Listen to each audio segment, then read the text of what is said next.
Pa se ponovno vračamo v Medvoško knjižnico.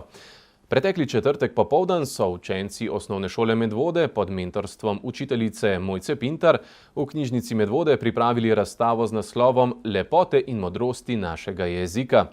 Učenci so preko umetniških del predstavili globine našega jezika, hkrati pa so preko razstave želeli poskrbeti za to, da se slovenske besede ne bo popačilo niti pozabilo. Njihova dela bodo do nadaljnjega na voljo za ogled v prostorih knjižnice Medvode in osnovne šole Medvode. Učenci osnovne šole Medvode vsako leto ob koncu šolskega leta pripravijo likovno razstavo, kjer javnosti pokažejo njihova umetniška dela. Letošnja razstava z naslovom Lepote in modrosti našega jezika je nastala v sklopu projekta Bralna pismenost. Razstava je bila preplet umetnosti in jezika, kjer so učenci ustvarili čudovita umetniška dela, ki odsevajo bogastvo slovenskega jezika. Danes imamo zopet tradicionalno likovno razstavo in sicer vseh likovnih umetnikih naredijo otroci tako na razredni kot na predmetni stopnji, seveda s poudarkom na tistih predmetih, ki jih imamo v okviru likovnega snovanja in ki jih organizira gospa Mojca Pintar. Naslov naše razstave je Modrosti in lepote našega jezika. Ideja je nastajala nekako spotoma, po intuiciji. Potrebno je bilo napisati poročilo in v resnici smo učitelji dojeli, da lahko določene projekte malce združimo. Razstava je rezultat ustvarjalnosti 50 učencev osnovne šole Medvode. Najmlajši so bili učenci razredne stopnje v okviru likovnega krožka pod mentorstvom Katarine Černi in Maje Knefic-Bukovšak.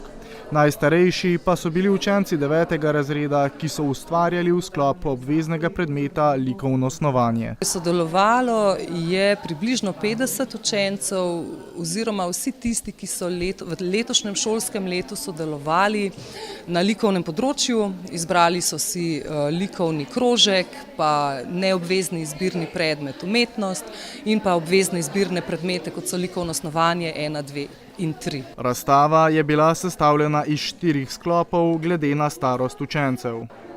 Najmlajši učenci so črpali navdih iz starih bajk, katere so po lastni interpretaciji tudi ilustrirali. Učenci 7. razredov so izdelovali grafite z upodobitvijo domnevne interpretacije slovanskega pozdrava Osti Jarej.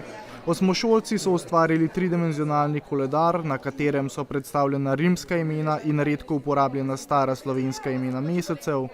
Devetošolci pa so navdih iskali v knjigi Masaru Emota Sporočilo vode in so na svili upodobili vodne celice, ki so bile informirane z besedo hvaležnost.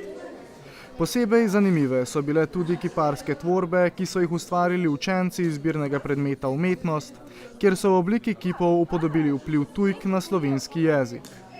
Vsa ta umetniška dela, ki so odraz bogastva slovenščine, bodo do 9. junija razstavljena v Medvoškem hramu slovenskega jezika, knjižnici Medvode. Šola mora sodelovati z domačim krajem, se pravi z lokalno skupnostjo, in se mi zdi, da je to res en tak lep prostor, kjer se da pokazati širši publiki, se pravi našim občanom, kaj se pravzaprav dogaja na naši šoli.